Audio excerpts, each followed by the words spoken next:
بسم اللہ الرحمن الرحیم۔ آج ہم سورہ واقعہ کی آیات 86 سے 90 کی تلاوت اور خلاصہ سنیں گے۔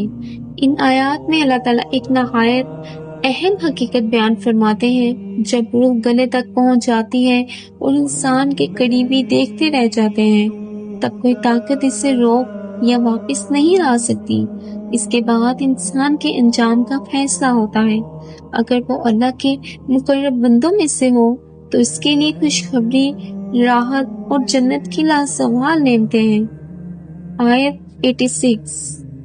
پھر کیوں نہیں اگر تم جزا و سزا کے پابند نہیں ہو۔ اللہ تعالیٰ موت کے منظر کے بعد اب انکار کرنے والوں کو چیلنج دے رہے ہیں۔ اگر تم سمجھتے ہو کہ تمہارے اوپر کوئی حساب کتاب نہیں، اگر تمہیں لگتا ہے کہ مرنے کے بعد کوئی جزا و سزا نہیں، تو پھر موت کے وقت اپنی روح کو کیوں نہیں روک لیتے؟ یہ دراصل منکرین آخرت کے لیے ایک بڑا سوال ہے۔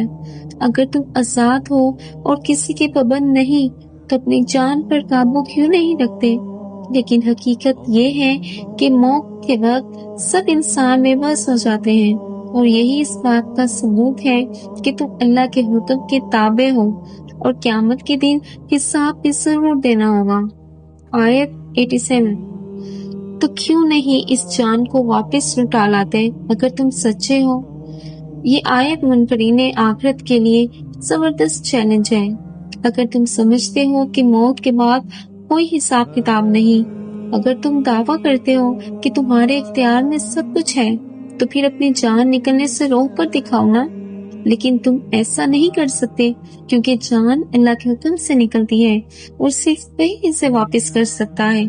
یہ حقیقت بتاتی ہے کہ انسان کتنا ہی طاقتور ہو جائے، دولت مند ہو جائے یا ٹیکنالوجی میں آگے بڑھ جائے، مگر موت کے سامنے سب بے بس ہیں۔ آیت 88۔ بس اگر وہ مرنے والا مقربین میں سے ہو۔ اب اللہ تعالیٰ موت کے بعد انسان کے انجام کو 3 گروہوں میں تقسیم کر کے بیان فرما رہا ہے۔ سب سے پہلے ذکر ہے مقربین کا۔ مقربین وہ ہیں جو ایمان، تقوی اور اخلاص کے ساتھ زندگی گزارتے ہیں۔ وہ لوگ جو اللہ کے خاص بندے بن گئے، جو دنیا میں قرآن کے قریب رہے، ذکر میں مشغول رہے، وہ دل کو پاکیزہ رکھا۔ ایسے لوگوں کا مقام موت کے لمحے ہی سے مختلف ہو جاتا ہے، کیونکہ فرشتے ان کے پاس خوشخبری لے کر آتے ہیں۔ یہ آیت ہمیں یہ سوچنے پر مجبور کرتی ہے، کیا ہم نے اپنی زندگی ایسی بنائی ہے کہ موت کے وقت ہم مقربین میں شامل ہوں، یا پھر ہم صرف دنیا کی دوڑ میں لگ کر اللہ کی قربت سے دور ہو گئے ہیں۔ آیت 89۔ تو پھر اس کے لیے راحت، خوشبو اور نعمتوں والی جنت۔ یہ آیت مقربین کے انعامات کو بیان کرتی ہے۔ سکون، راحت اور چین موت کے وقت بھی اور آخرت میں بھی انہیں خوف اور گھبراہٹ سے محفوظ کر دیا جائے گا۔ خوشبو اور تازگی موت کے وقت ان کی روح پر خوشبوئیں چھا جائیں گی، اور جنت کی خوشبو سے ان کا استقبال ہوگا۔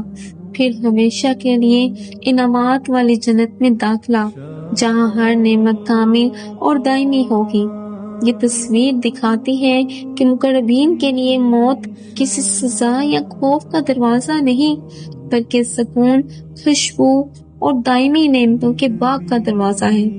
آیت 90۔ اور اگر وہ مرنے والا اصحاب الیمین میں سے ہو۔ یہاں دوسرا گروہ بیان کیا جا رہا ہے۔ اصحاب الیمین یعنی وہ لوگ جنہیں قیامت کے دن ان کا نامہ اعمال دائیں ہاتھ میں دیا جائے گا۔ یہ وہ لوگ ہیں جنہوں نے ایمان اور نیک اعمال کے ساتھ زندگی گزاری، اگرچہ وہ مقربین جیسے بلند درجے کے نہ تھے، لیکن انہوں نے ایمان پر استقامت دکھائی، گناہوں سے بچنے کی کوشش کی اور اللہ کے سامنے جھکنے میں کوتاہی نہیں کی۔ ان کے لیے موت خوف کا سبب نہیں بلکہ خوشخبری کا لمحہ ہوگا۔ یہ آیت گویا ہمیں امید دلاتی ہے کہ اگر ہم مقربین میں شامل نہ بھی ہو سکے، تب بھی ایمان اور نیک عمل ہمیں اصحاب الیمین میں شامل کر سکتے ہیں، اور یہی بڑی کامیابی ہے۔ یہ آیت ہمیں موت اور آخرت کی حقیقت یاد دلاتی ہے۔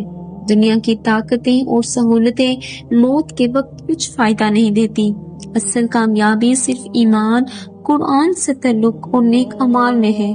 اگر ہم اللہ کے قریب ہو گئے تو موت ہمارے لیے جنت کی خوشبو اور سکون کا دروازہ ثابت ہوگی۔